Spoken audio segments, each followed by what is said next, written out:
আমরা টেকনিক্যাল কাজ করি, অথচ আমাদের টেকনিক্যাল পদমর্যাদা বেতন স্কেল নেই। জন্য আমরা আমাদের অবস্থান কর্মসূচি সারা বাংলাদেশে আমরা অবস্থান কর্মসূচি পালন করছি, সম্বোধন করেছি। সেখানে আমাদের ঊর্ধ্বতন কর্তৃপক্ষ আমাদের দাবি সারাটি সত্তর করে দেবেন আশা করি।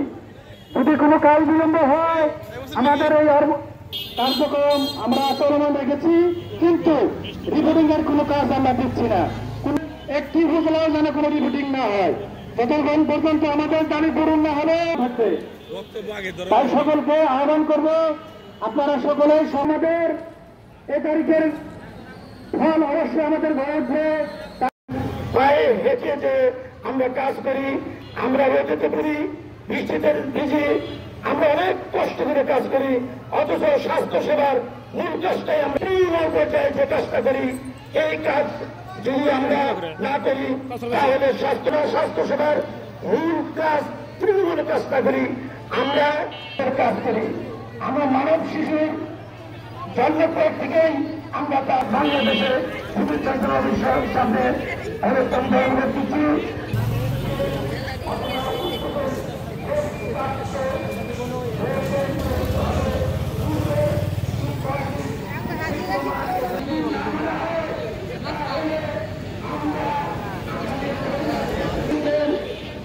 আনন্দের সাথে কাজ করে স্বাস্থ্য সেবা টেকনিক্যাল মর্যাদা পাওয়া যায় না। লজ্জা আমার। আজ আমরা স্বাস্থ্য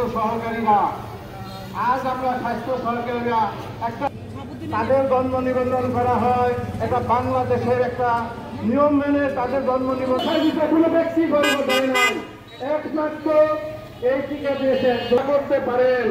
কোনোভাবেই স্বাস্থ্য সহকারী অবহেলা করতে পারবেন না। বাংলাদেশ কোনো টিকার চিহ্ন আপনার শরীরে নাই, কোন স্বাস্থ্য সেবার চিহ্ন আপনার দেখে দেওয়া নাই। অথচ লজ্জাজনক নিয়ম বেতন গেট আপগ্রেড করা হয়েছে, অথচ স্বাস্থ্য সরকার যে বেতন গেট আজকে 10 গেট 11তম গেটে চলে গেছে, অথচ স্বাস্থ্য সরকার দিয়েছে।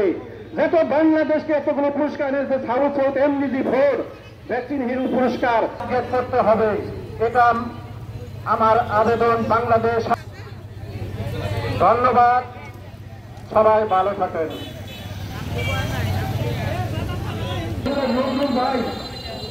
নজরুল ভাই মির্জাপুর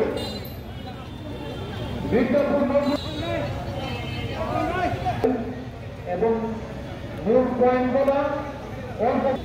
আসসালামু আলাইকুম প্রিয় সহকর্মী ভাই বোনেরা, আপনারা সবাই সকালবেলা আমরা সেই 16তম গ্রেডেই চলে হয়েছি।